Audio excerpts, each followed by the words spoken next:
Hi, welcome back to the shed for episode 3 of the Stratocaster build. And in this episode we're going to take that body blank that we put all the pickup and control routes into last time and turn it into something that looks a little bit more like a Stratocaster. I'm really looking forward to this bit.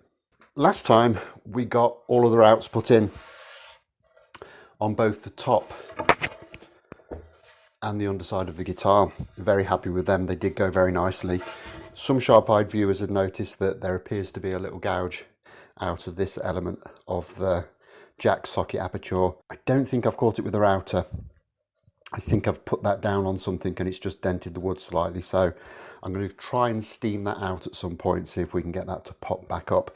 But other than that, I'm very happy with them. I think they're probably the best set of control routes that I've ever done. In this episode, we're actually going to turn this from a square piece of wood with some routes in it into a guitar body by getting the shape cut into it and hopefully getting the body contours cut as well. But before I do that, there are a couple of things that I need to do just to finish off this stage, and that's to run a couple of holes through, one here and one here, for the wiring to the claw that's going to be the ground for the bridge and for the wires to go through the output jack. So it's going to be a very straightforward couple of holes with probably, I don't know, 5 or 6 mil drill bits, something like that.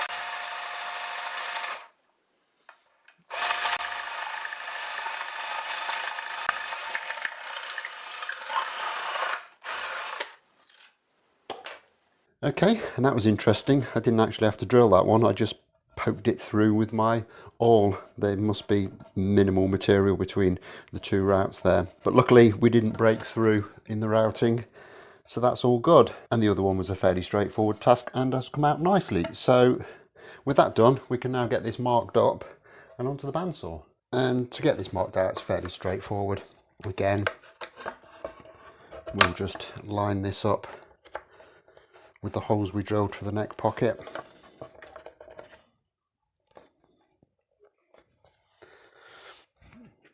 Make sure it's aligned on the centre line. Just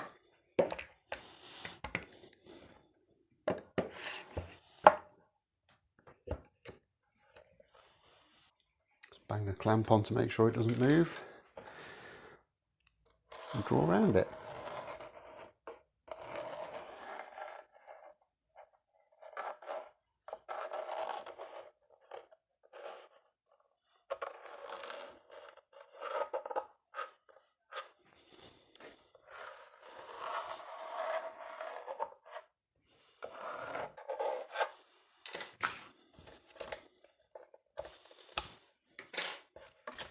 Like that, and it all looks absolutely fine. And just for a check, we can kind of put the pick guard roughly in position, and it does cover up everything that we'd need it to. So that's all good. Pretty confident we can now get this over to the bandsaw and get it trimmed down. Now, the only 6mm blade I have, I snapped, unfortunately, and I've got one 30mm blade left, which is a little bit on the dull side, so this might be a little bit of an awkward job and might take a little bit of time, but I'm sure we'll get there.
Well, that was absolutely horrible. That blade was very, very dull, so it was really noisy and it took absolutely ages. I did have a virtually new 1/4 inch blade that was very sharp and would have handled this job very, very well, but unfortunately I managed to snap it a few days ago and I haven't had a chance to get another one in. So that's not great, but we have got it done. It's not as clean a cut as I would like. So the next step is to get it over to the disc sander and sand the worst of it off before we get it onto the bobbin sander, just to tidy it up a little bit. We will get there.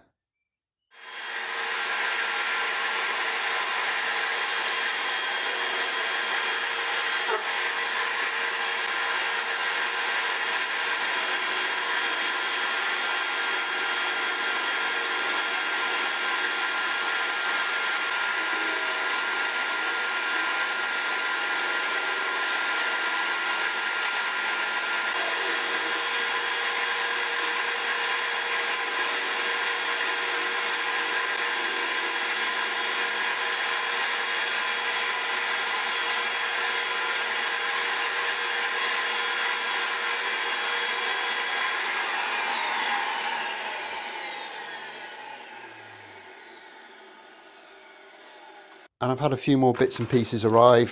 First off, we've got a nice rosewood fingerboard. I quite like that. I like the dark stripe running through there. I think that'll look quite striking once we get that all finished off. So yeah, very good. Got this from Feel Good Woods from eBay. They do some very nice deals on rosewood fingerboards and stuff if you are in the UK. And I've got a couple of string trees. I don't know if you can see them. They are in there. Honest. Here we go.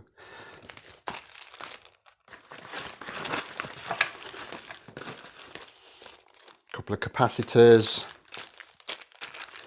Some pots. Those are 250k. The capacitors are 0.22 microfarad. I've got a nice Switchcraft output jack, and this is a CLR 5-way selector switch. Can't believe they didn't give me a knob with the selector switch.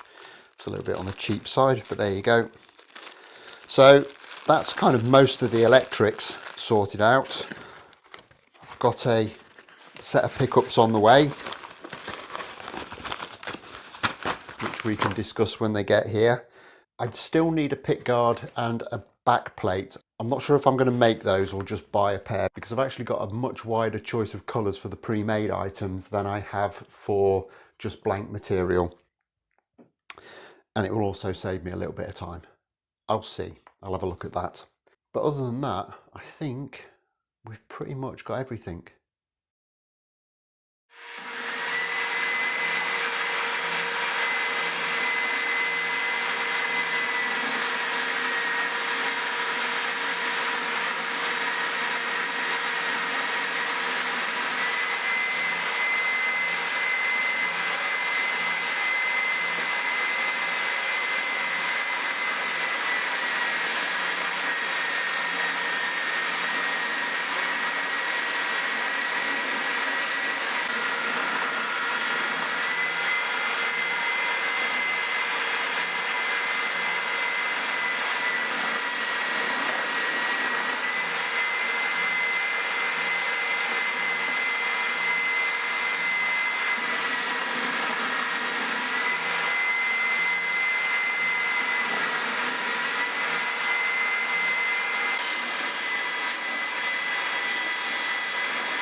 And there we have for the first time that iconic Stratocaster shape. It still needs a little bit of cleaning up, but we're most of the way there. And while I was cutting this out and sanding it, I was running through my head, when would have been the first time I kind of become aware of a Stratocaster?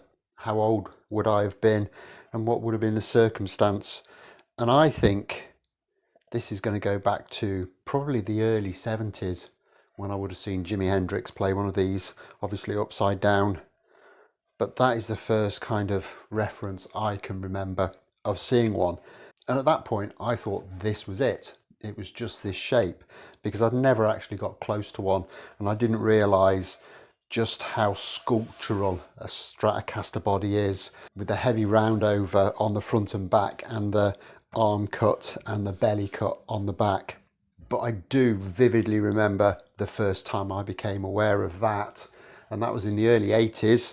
And for the first time I kind of wandered into a music shop, and they had a kind of a mid-70s American Stratocaster hung up on the wall. It was black, and I just remembered looking at that thing and thinking it was an absolute piece of art.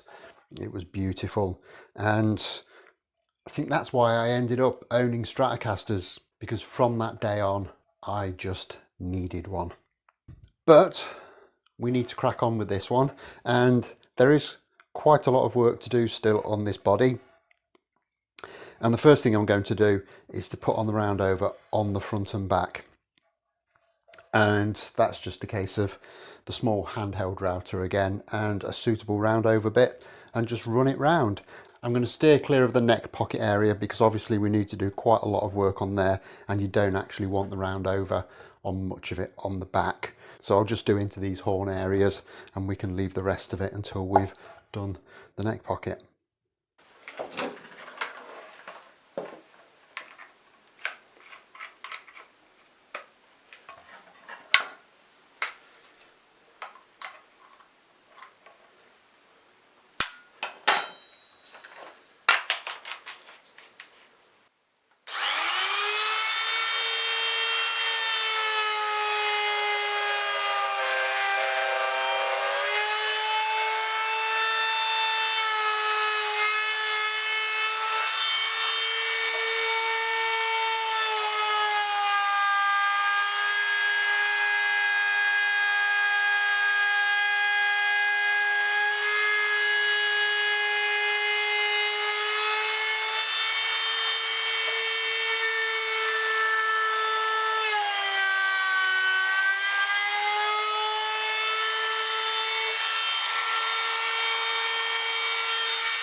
So that's the round over roughed in on the top of the body. It's going to need quite a bit of sanding just to blend that in nicely and get rid of any little inconsistencies, or there's a little bit of burning on this bottom horn, but apart from that I think it's gone pretty well. So turn it over, do exactly the same on the back.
And then we have front and the back routed, and I think that's really starting to look the part now.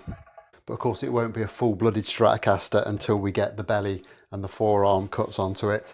But I think that's going to be a job for the next episode. I think we've covered more than enough ground on this one. So I'll be back in a couple of days' time where we'll get cracking on that.